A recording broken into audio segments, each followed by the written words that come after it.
বাংলাদেশের লালমনিরহাট বিমানবন্দর প্রায় ৫৪ বছর ধরে বন্ধ পরিত্যক্ত। এই বিমানবন্দরটি এবার পুনরায় চালুর পরিকল্পনা করেছে বাংলাদেশ সেনাবাহিনী বলছে এতদিন প্রয়োজন মনে হয়নি তাই বন্ধ ছিল, এখন প্রয়োজন মনে হচ্ছে তাই এটি আবারও চালু করা হবে। এটি বাংলাদেশের নিজস্ব সিদ্ধান্ত।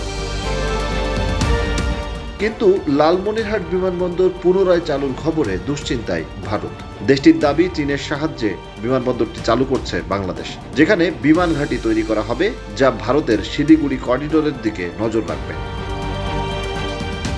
ভারতীয় গণমাধ্যম এনডিটিভির এক প্রতিবেদনে বলা হয়েছে বিমানবন্দরটি বাংলাদেশ ভারত সীমান্তের খুব কাছাকাছি, মাত্র ২০ কিলোমিটার দূরে অবস্থিত। এটি ভারতের শিলিগুড়ি করিডোরের কাছাকাছি, যাকে চিকেন নেক বলা হয়, যে ছোট্ট পথ দিয়ে দেশটির মূল ভূখণ্ডের সঙ্গে এই অঞ্চলের রাজ্যগুলোর সংযোগ। প্রতিবেদনটিতে দাবি করা হয় সামরিক সুবিধা নিতেই এই বিমানবন্দরটি চালু করতে বাংলাদেশকে সহায়তা করছে চীন। সামরিক র্যাডার ও নজরদারি যন্ত্রও সেখানে বসানো হবে বলে দাবি নয়াদিল্লি। সামরিক বিমান ঘাঁটি হওয়ায় সেখানে ফাইটার জেট সহ সব ধরনের হামলার প্রস্তুতিও রাখা হবে। লালমনিরহাট বিমানবন্দর চালুর খবরে চিন্তার ভাঁজ ভারতের কপালে। এমনকি এর পাল্টা হিসেবে ভারত দ্রুত উত্তর পূর্ব রাজ্যের ত্রিপুরার কায়লাশহর বিমানবন্দর সংস্কারের কাজ শুরু করেছে। যদিও এটি মূলত একটি বেসামরিক বিমানবন্দর থাকবে, তবুও সামরিক বিমান চলাচলের জন্য প্রস্তুত রাখা হবে বলে জানানো হয়েছে।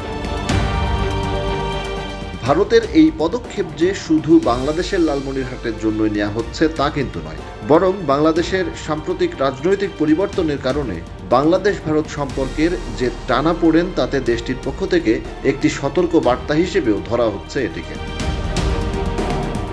এনডিটিভির প্রতিবেদন বলছে গত বছর আগস্টে বাংলাদেশের প্রধানমন্ত্রী শেখ হাসিনা ক্ষমতাচ্যুত হওয়ার পর বাংলাদেশে যে নতুন সরকার এসেছে তারা ভারতের সঙ্গে তেমন ঘনিষ্ঠ নয়, বরং চীন ও পাকিস্তানের সঙ্গে সব ধরনের যোগাযোগ বাড়াচ্ছে। অতএব চীনের সাহায্যে বাংলাদেশের এই বিমানবন্দর সংস্কার ভারতের জন্য উদ্বেগের কারণ।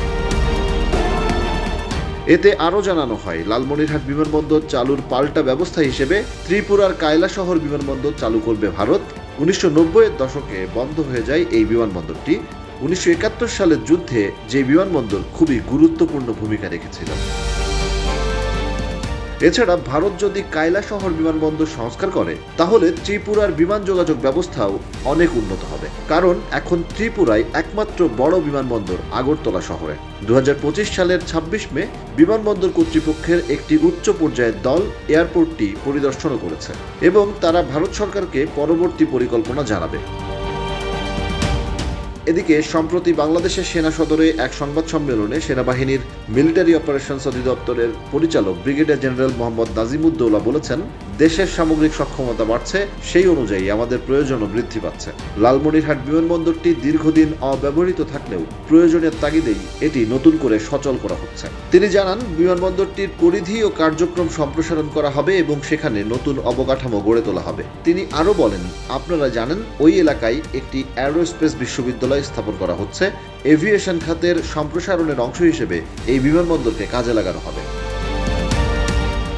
তবে এই বিমানবন্দর চালুর ক্ষেত্রে চীনের কোনো যোগাযোগ বা অর্থায়ন আছে কিনা এমন প্রশ্নের উত্তরে তিনি বলেছেন, এমন কোনো তথ্য তার জানা নেই। দেশের সার্বভৌমত্বের প্রতি হুমকি আসে এমন কোনো পদক্ষেপ নেওয়া হবে না বলেও দাবি করেন এই সামরিক কর্মকর্তা।